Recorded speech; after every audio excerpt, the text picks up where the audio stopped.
estará trazendo a palavra de Deus nessa noite. Continue com esse espírito, fala conosco.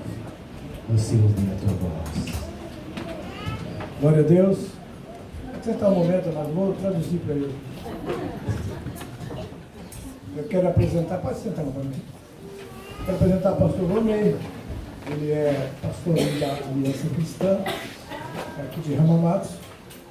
E ele é também pastor amigo nosso. E eu tenho muito prazer de tê-lo aqui como amigo da nossa igreja também. E é um servo de Deus, jovem pastor, sua esposa, a Leiliane, que não está aqui hoje porque está representando ele em outro evento, né? E ele veio atendendo o nosso convite, e ai dele se não viesse. Porque ele tem a idade de ser meu filho. E ele, graças a Deus, a gente se sente uma família, viu, irmãos? Eu tenho muita alegria de ele estar hoje conosco aqui, e eu sei que Deus vai usá-lo para falar conosco. Amém? Agora, os irmãos, tomem cuidado, porque o nome da esposa dele é Leiliane. E o nome dele é Volney Shibata.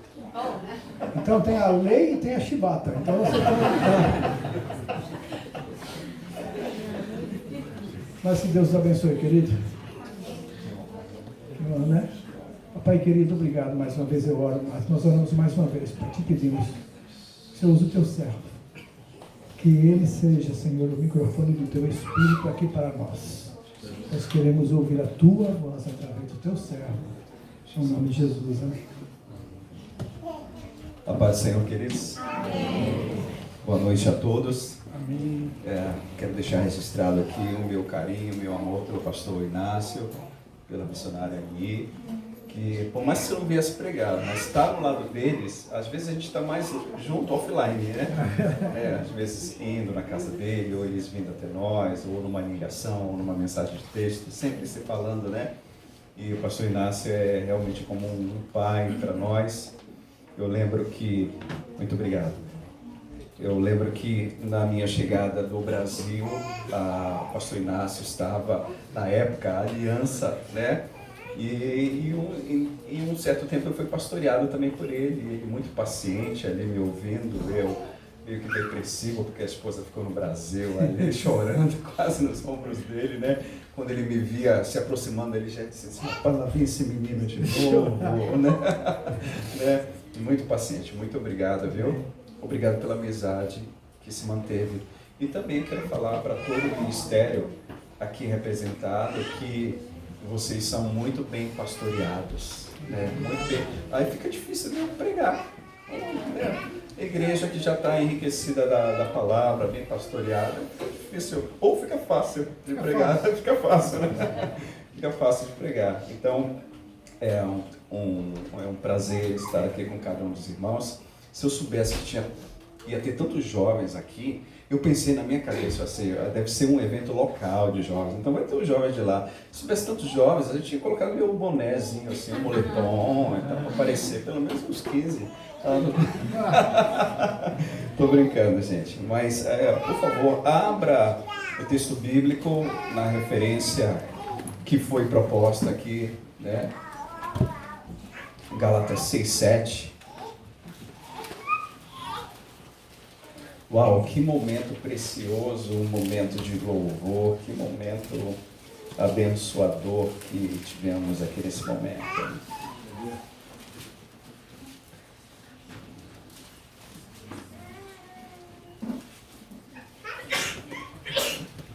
Se você puder, se coloque de pé, por gentileza.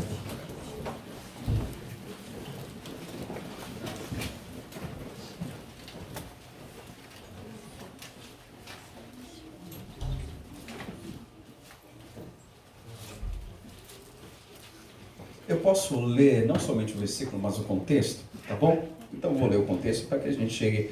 Eu vou ler a partir do versículo 1. Irmão, se alguém for surpreendido em alguma falta, vós que sois espirituais, corrija-o com espírito de brandura e guarda-te para que não sejas também tentado. levai as cargas uns dos outros e assim cumprireis a lei de Cristo. Porque se alguém julga ser alguma coisa, não sendo nada, a si mesmo se engana. Mas prove cada um o seu labor, e então terá motivo de gloriar-se unicamente em si e não no outro, porque cada um levará o seu próprio fardo.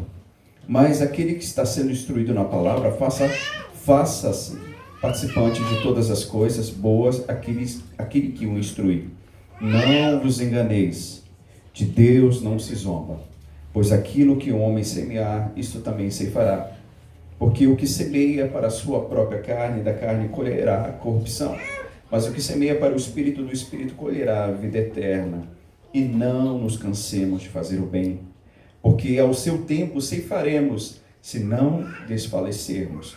Por isso, enquanto estivermos vivos, enquanto tivermos oportunidade, façamos o bem a todos, mas principalmente aos da família da fé. Feche seus olhos.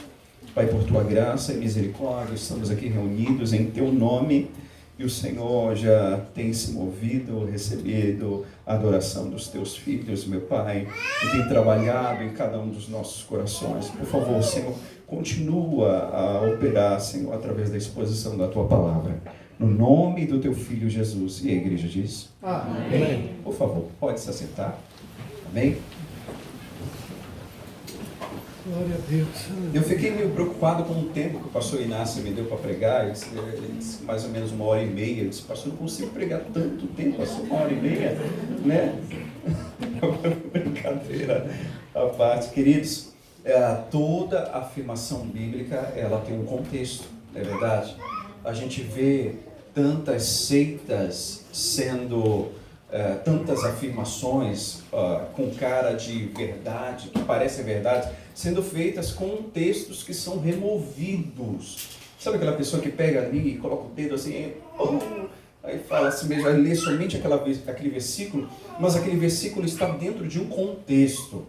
Esse texto que nós lemos aqui, ele é um texto que evidencia, você lê e realmente é o sentido, é aquele sentido mesmo. Mas tem outros textos que a gente lê e a gente precisa compreender, né, pastor, o contexto para entender por que o autor escreveu e para quem escreveu aquilo, para que a gente possa entender bem aquilo que o Espírito Santo usou aquele homem, aquele servo de Deus para escrever. O tema dessa noite, o teatro aqui, eu achei interessante. No começo eu não entendi por que o rapaz repetia. Aí eu disse, será que ele é Cristo? Será que... Aí depois eu entendi que ele era o eco da escolha. Eu disse, não faz sentido. Que ideia brilhante, né, queridos? E como a gente está no encontro de jovens, não que eu não queira falar para os mais velhos, mas que pressão vocês são colocados todos os dias, hein? Que pressão! Vocês precisam escolher a profissão que vocês vão seguir, precisam escolher quem vocês vão casar, precisam escolher o grupo de amizade a qual vocês vão se unir, as pessoas que vocês vão seguir nas redes sociais. Se você não casou, ou se você não está namorando, a pressão é quando você vai namorar. Quando você começa a namorar, é quando vai casar. Aí quando casa, diz, e aí quando é que vai vir o filho? Aí quando vem um filho, diz, só um, mas não vai ter mais. Ou seja, a cobrança, ela nunca acaba. E a escolha que você vai fazer agora, elas são decisivas, né? É interessante que o texto que nós lemos aqui, o texto principal, não vos enganeis, de Deus não se zomba, pois aquilo que o homem semear, isso também se ceifará. Quando a gente fala de uma semeadura, a gente já visualiza todo o processo. Eu não consigo ver alguém somente lançando uma semente, mas eu imagino alguém lançando várias sementes e alguém que já está comprometido com o processo.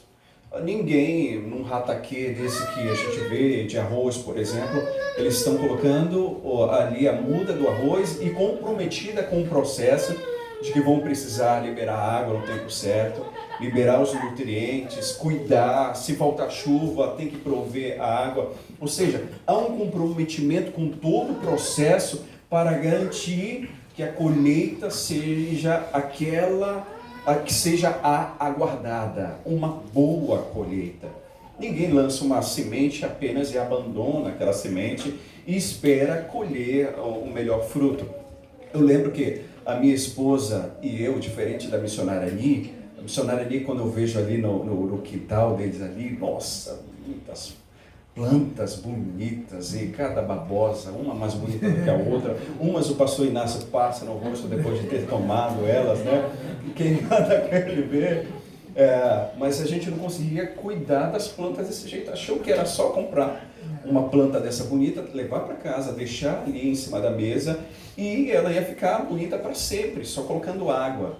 E aí descobrimos então, depois de ter matado tantas plantas, tantas orquídeas, que cada uma tem uma exigência diferente da outra, né? Uma orquídea, uma babosa, por exemplo, ela não pode, você não pode afogar ela de tanta água. Né? E aí eu lembro que eu ganhei, não sei se foi do pastor Inácio, não sei se foi de uma outra pessoa, uma babosa, e aí a minha filha ficou encarregada de colocar água. E todo dia ela ia lá e colocava água. E ficou colocando água durante os 15 dias, pastor, todo dia. E depois de 15 dias, a babosa começou a ficar amarelada. E ela morreu. E aí eu fui pesquisar porque ela morreu, excesso de água, né? E aí, isso me faz lembrar que tudo que nós semeamos precisa ser cultivado. Amém, queridos? Amém. E aí, por que Paulo fez essa afirmação? Nós precisamos apenas dar uma pincelada no contexto aqui. Então, tenham paciência. Vamos só dar uma pincelada no contexto para entender por que ele fez essa afirmação. Não se engane, de Deus não se zomba. Aquilo que o homem plantar, certamente ele colherá. Bem, no contexto imediato do capítulo 6, você vai ver que ele está tratando de vida comunitária. O convívio que você tem com o teu irmão.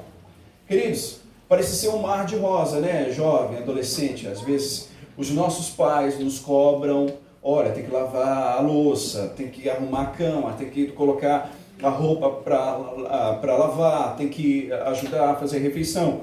E às vezes a gente encontra com os amigos, e os amigos não cobram nada disso, né? É amizade, é piada, é risada para lá. E a impressão que a gente tem, poxa, esse círculo é muito melhor do que esse. Porque, poxa, não há essa pressão aqui. Mas os meus pais, os meus líderes, pegam no meu pé, me cobram demais. E às vezes a gente se ilude achando que um amigo que a gente encontrou na fábrica e é aquele que a gente encontra só no que só dá risada, é o melhor amigo do mundo.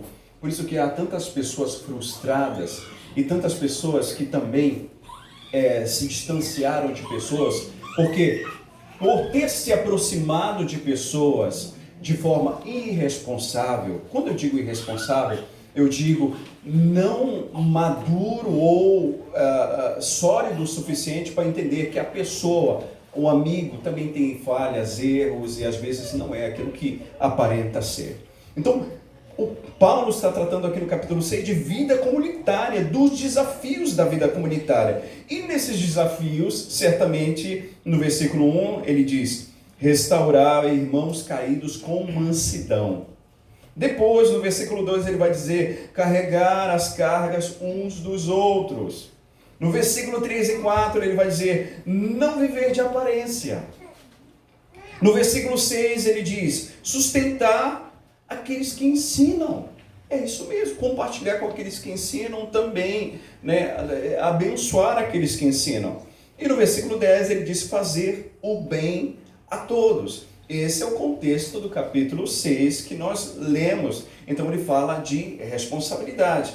Então quando ele diz, olha, não se enganem, aquilo que de Deus não se zomba, aquilo que o homem semear, isso também se fará. Então ele está falando de relacionamento comunitário, relacionamento entre os irmãos, os desafios dos relacionamentos entre os irmãos. Se você cultivar o teu relacionamento cristão, a amizade cristã, se você considerar o teu próximo superior a si mesmo, certamente você vai ser tratado da mesma forma. Eu lembro uma vez de uma situação bem interessante, uma pessoa em nossa congregação, uma pessoa pronta a ajudar. Então, quando tinha alguém para fazer uma mudança, ele prontamente, olha, eu estou aqui, eu posso ajudar. Quando tinha outro irmão para fazer uma mudança, ele dizia, olha, pode contar comigo, eu estou aqui, eu posso ajudar. E isso se repetia sempre. E tinha um outro irmão que não tinha a mesma sensibilidade. Então, quando alguém precisava, ele sempre estava ocupado, ia trabalhar, nunca podia. Um dia, os dois precisaram fazer mudança. Foi impressionante como a resposta da comunidade àquele irmão que sempre tinha prontidão foi de, irmão, o que você está precisando? Nós estamos aqui à disposição, está precisando? E foi um monte de voluntário. E quando o outro irmão, que não ajudava ninguém, claro, ele não pediu, parece que constrangido, nem pediu, né? E poucas pessoas se prontificaram para ajudá-lo. Aí você me pergunta assim, mas não deveriam se prontificar? Sim, não é uma obrigação, mas o texto que nós lemos diz que Deus estabeleceu a lei da semeadura, certo? Como é que eu quero ser tratado de uma forma se eu não trato ninguém da mesma forma? Como eu quero ser recebido na igreja com um boa noite, com a paz do Senhor, ou com um abraço acalorado de alguém, né? Se quando eu recebo alguém, um visitante, eu não tenho a mesma prontidão em tratá-lo da forma que eu quero ser tratado. E é interessante então que Paulo, ele cuida desses detalhes, são muitos detalhes, não há tempo de nós tratarmos aqui, mas ele está falando basicamente no capítulo 6 de vida comunitária.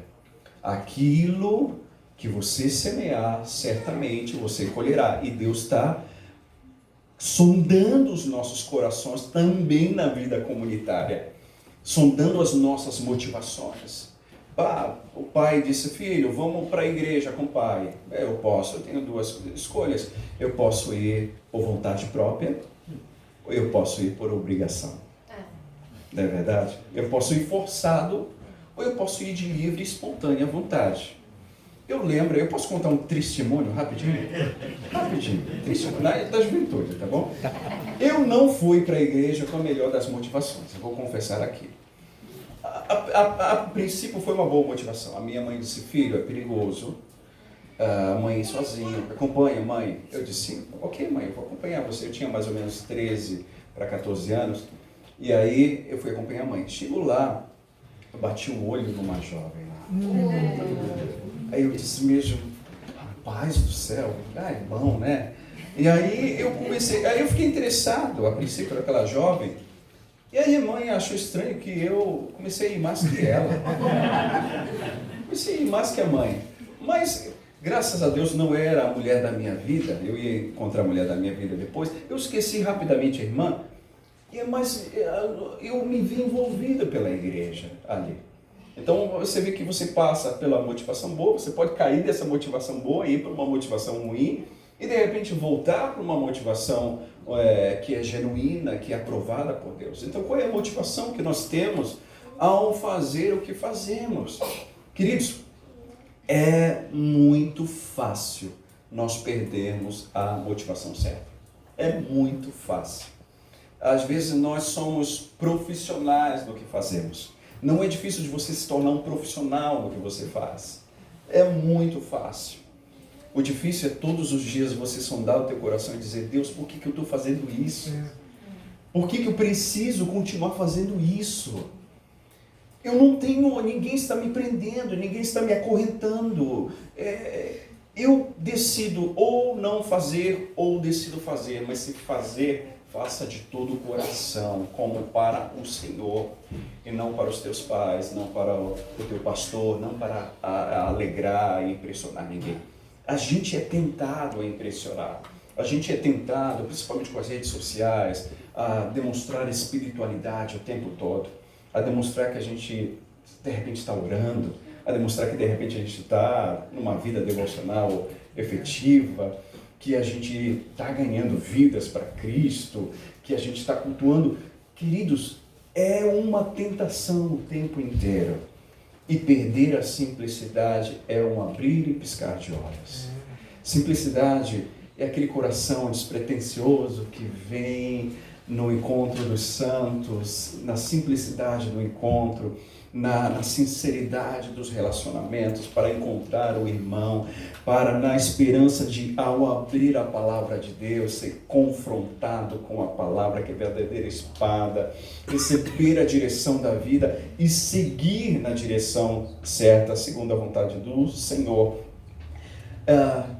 Tito, capítulo 2, no versículo 11, existe um versículo que é um dos meus favoritos, que diz assim: porque a graça de Deus se manifestou salvadora a todos os homens.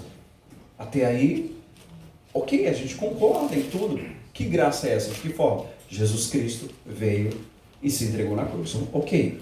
Mas a continuação do versículo é igualmente interessante. Diz assim mesmo: ela nos ensina que, renunciada às paixões, vivamos dessa presente era de forma sensata, de forma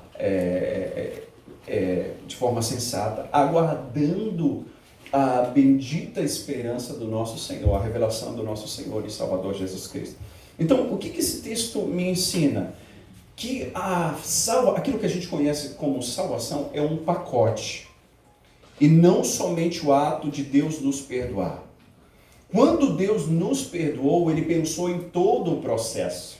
Ele não pensou só no dia que você ia dizer, sim, eu me rendo ao Senhor Jesus. Mas Ele pensou em todos os desafios que você e eu teríamos na nossa caminhada. E Ele pensou em todas as ferramentas que seriam necessárias para a gente permanecer desde a nossa infância, adolescência, juventude, idade adulta, casados, educando filhos,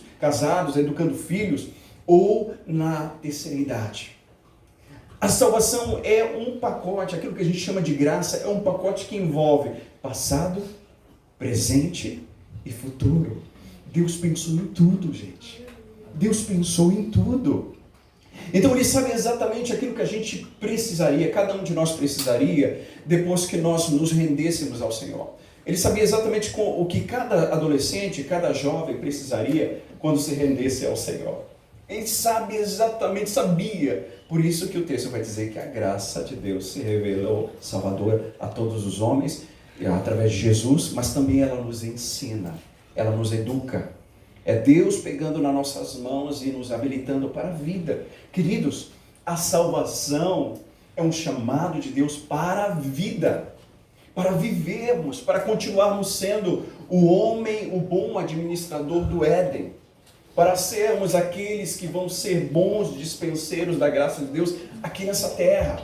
Então, eu acredito quando Deus, Ele envia Jesus, Ele pensa na restauração que ia acontecer no nosso íntimo, Ele também viu em cada um de nós os dons que Ele nos daria, médicos que sairiam e fariam medicina para a glória de Deus, engenheiros que desenvolveriam as suas profissões para a glória de Deus.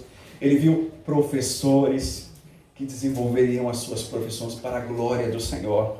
E quando a gente encara aquilo que o Senhor nos deu como vocação, como dom, como um ministério também, a gente vê que os campos realmente estão prontos para serem colhidos. Quando a gente restringe isso a um grupo pequeno, ao lugar de culto, às vezes a gente fica pensando assim, poxa, parece que não está vindo visitante, parece que as pessoas não estão correspondendo tanto. Mas quando a gente vê o canteiro de obra de Deus como a vida onde nós estamos inseridos, o ambiente de trabalho onde você está inserido, onde você conversa com pessoas diariamente e você participa em algum nível da vida dessas pessoas, você vê elas abrindo o coração, falando das suas decepções, das suas desilusões, dos seus fracassos, falando da sua desesperança, da sua vontade de tirar a sua vida. E você e eu estamos inseridos exatamente ali.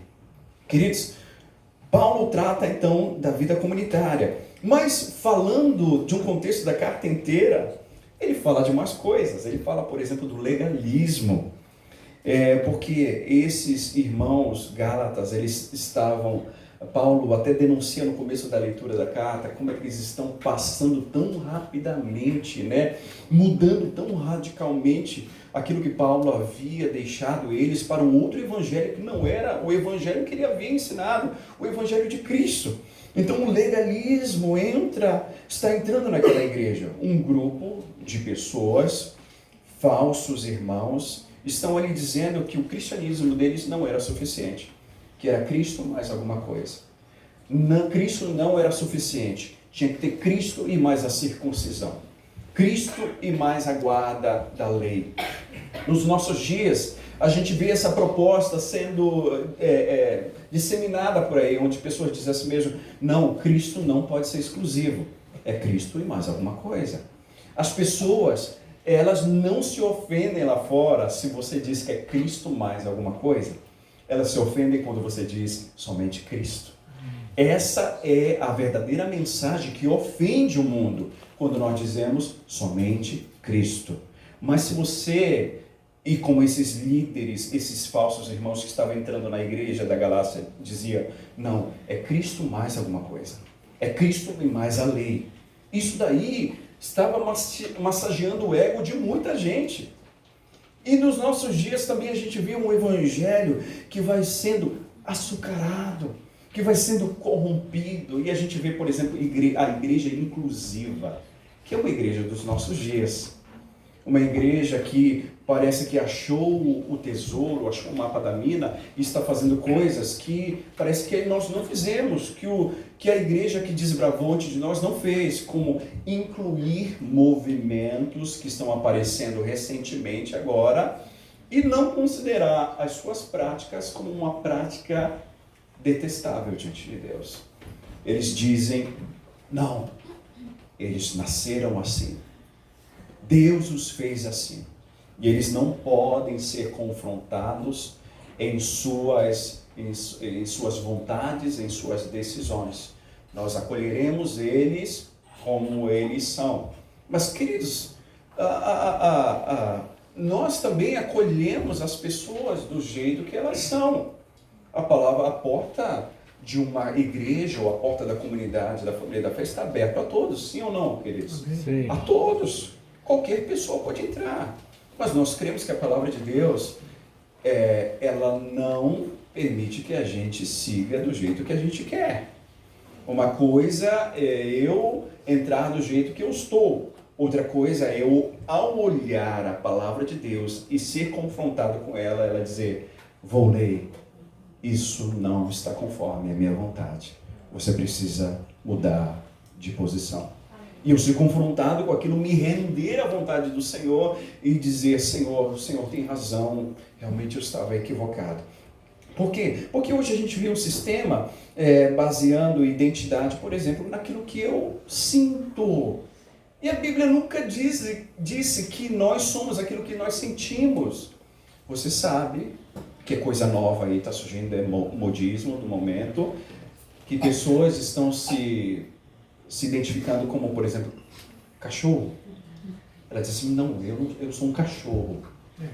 E a pessoa investe milhões numa fantasia de cachorro e começa a se comportar como um cachorro. Ele faz cirurgia e tudo mais, né, para aparecer. O outro vai dizer: não, eu sou um cavalo. E o outro vai dizer: não, eu sou uma formiga. Ok, todo mundo tem o direito de ser o que quiser, mas ninguém pode nos obrigar a dizer: olha, se adaptem àquilo que nós escolhemos ser.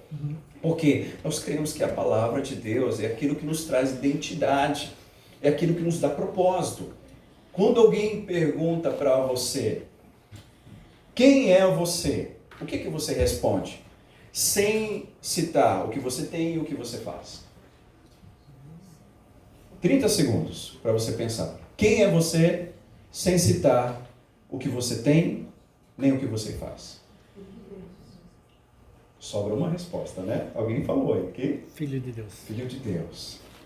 Quem somos nós? Eu sou Volney, filho do Deus Altíssimo, criado para glorificá-lo, criado com um propósito, nasci e fui enviado a este mundo para fazer a diferença, para que os propósitos de Deus se cumpram nessa terra. Mas sempre vem alguém dizendo, não é assim, é Cristo mais alguma coisa. E esses falsos irmãos queriam impor aos Gálatas este peso. Não, Cristo não basta, Cristo não é suficiente, é Cristo mais alguma coisa. Queridos, a gente jamais deve substituir o nosso relacionamento com o Senhor pelo ativismo religioso. Porque nós não fomos chamados para o ativismo religioso. Nós fomos chamados primeiramente para andar com Jesus, estar com Ele. Quando você vê Jesus convocando os seus, o texto deixa claro que Ele chamou os 12 para estarem com Ele. Depois Ele os envia.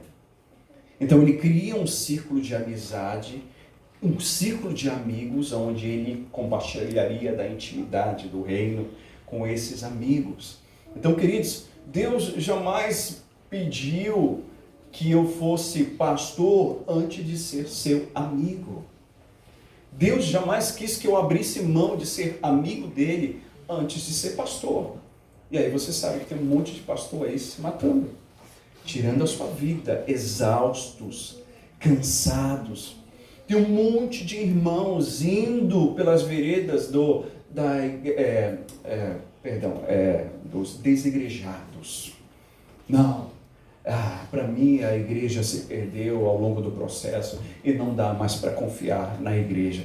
Queridos, é uma marca de pessoas que realmente não entenderam o processo e que se perderam ao longo do caminho.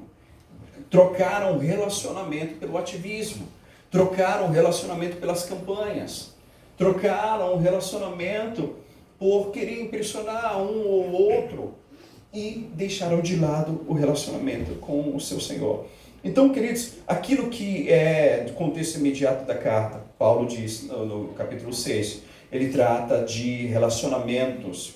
Depois, no contexto geral da carta, ele vai tratar do evangelho falso, legalismo religioso, e também ele vai tratar na vida da carne, o pecado, mas a religiosidade vazia. E ali em Gálatas a gente vai ter uma lista de pecados visíveis no capítulo 5, versículo 19 ao 21.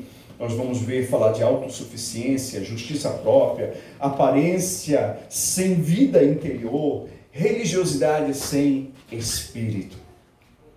Mas por que Paulo disse, então, não se engane?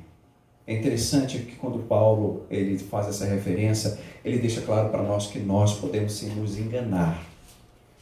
Eu lembro que na minha adolescência eu achava que eu era o rei do mundo e que eu tinha descoberto o mundo e sabia mais das coisas, mais do que a minha mãe, mais do que o meu pai. E sabe de uma coisa que eu me arrependo, pastor? Hoje eu me arrependo profundamente de não ter dedicado mais tempo com meu pai.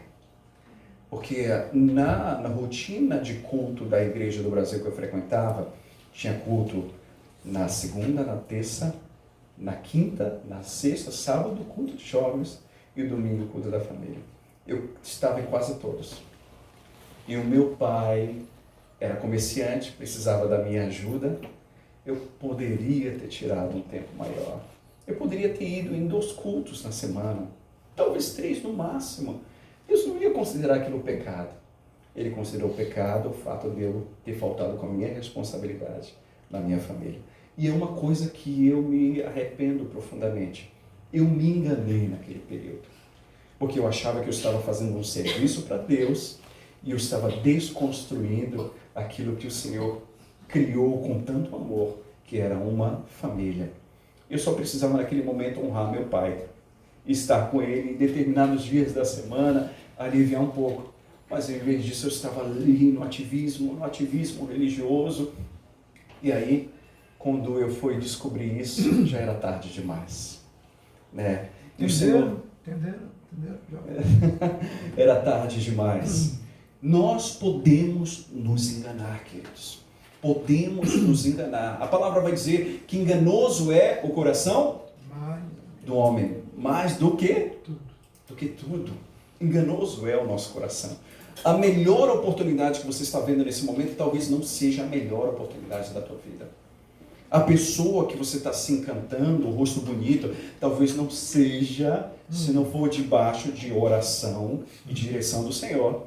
a pessoa mais adequada para a tua vida. Nós simplesmente nos enganamos.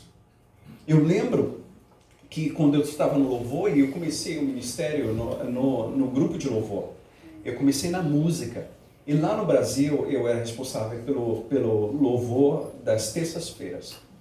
E eu me lembro que uma vez eu cheguei lá, adolescente, 15 anos, 16 anos, eu cheguei lá para o meu dia de louvor. E aí, de repente, tinha uma irmã ensaiando no meu dia de louvor. E eu olhei para ela e disse, o que essa mulher está fazendo aí? Saí daquele lugar indignado, fui para o gabinete pastoral. O pastor estava lá, meditando na palavra, preparando a palavra para ministrar na igreja, bati na porta e cheguei lá e disse, pastor, quero falar com você. Ele disse, Volney, pode sentar aí. E aí descasquei no pastor, ele disse, pastor, não é justo. Eu saí a semana toda e vim para o meu dia de louvor. Como é que essa irmã está aí no meu dia de louvor? E aí ele foi e disse, Volney, você precisa aprender muitas coisas. Ele foi lá e fechou a porta. Quando ele fechou a porta, eu disse, a casa caiu. A casa caiu. Aí ali ele com uma graça, mas também ele foi mais ali firme comigo.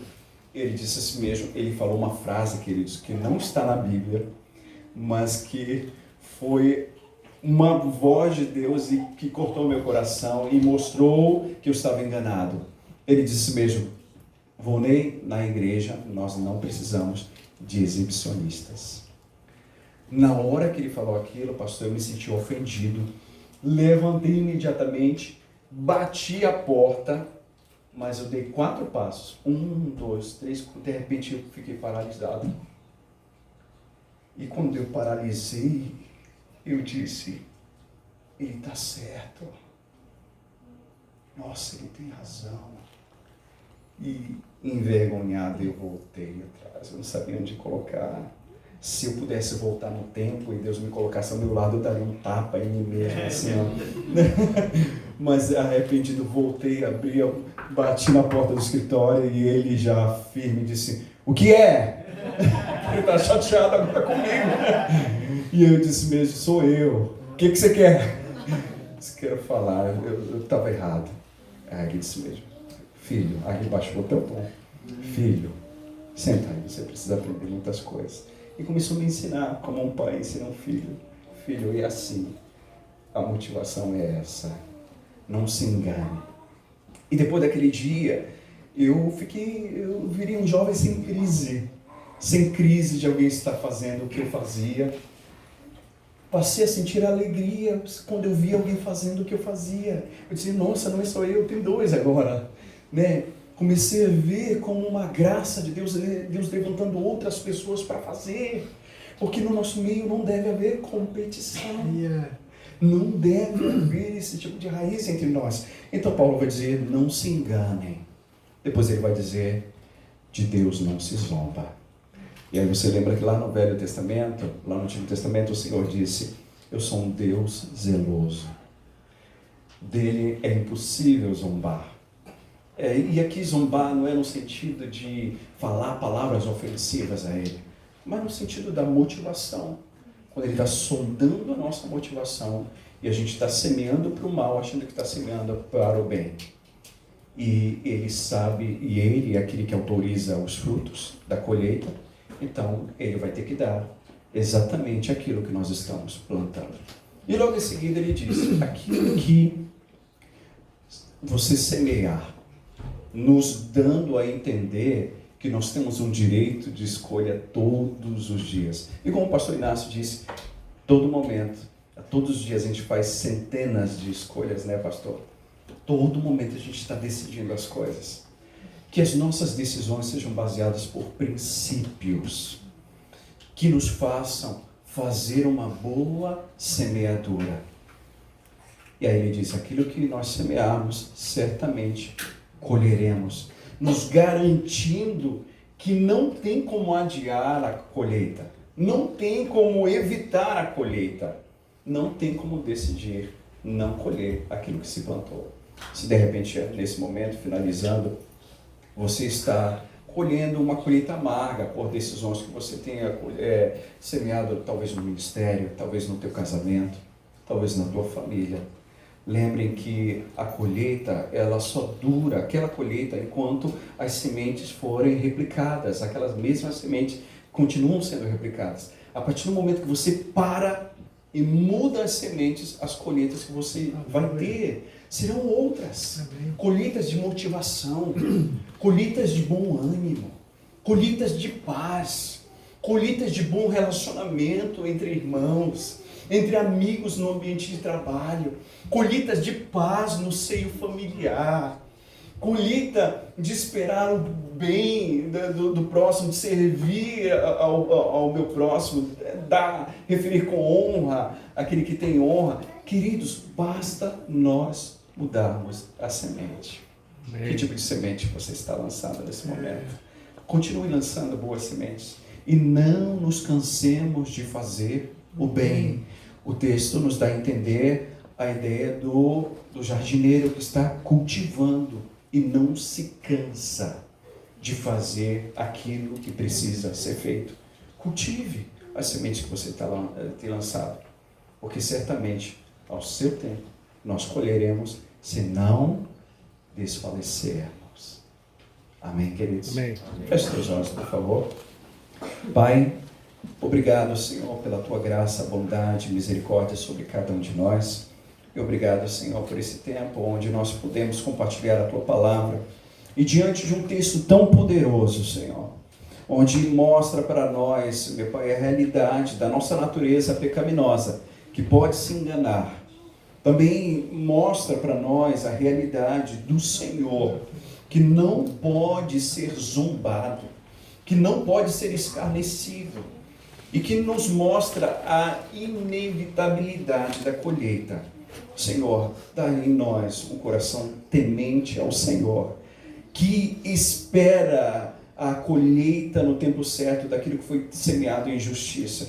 Daquele também que se esforça em lançar as sementes de justiça, sementes de amor, sementes de paz, sementes do teu evangelho, sementes de amor, meu Pai, de restauração de família, de restauração de amizades, daquilo que é o nosso dever, sem levar em conta, meu Pai, aquilo que é do outro, meu Pai. Não é sobre o que o outro está deixando de fazer, é sobre aquilo que é o meu dever fazer, sobre aquilo que é o nosso dever, a nossa responsabilidade fazer. Nos ajuda a fazer e não nos deixe ficar travados, meu Pai, olhando o que alguém deixou de fazer para mim. No nome do teu Filho amado, Jesus Cristo, nós te pedimos, Senhor, para a honra, glória e louvor do teu santo nome, no nome de Jesus. E a igreja diz? Amém. Amém. Deus abençoe a cada um de vocês. Queridos, trago o abraço do Ministério Aliança Cristã de Hamamatsu a todos vocês. O nosso desejo é que a igreja, o ministério possa se multiplicar mais e mais. Temos uma profunda admiração pelo ministério veriano, por toda a igreja, e o nosso desejo é que a graça de Deus se multiplique através da vida de cada um dos irmãos, no nome de Jesus. Amém. Deus abençoe.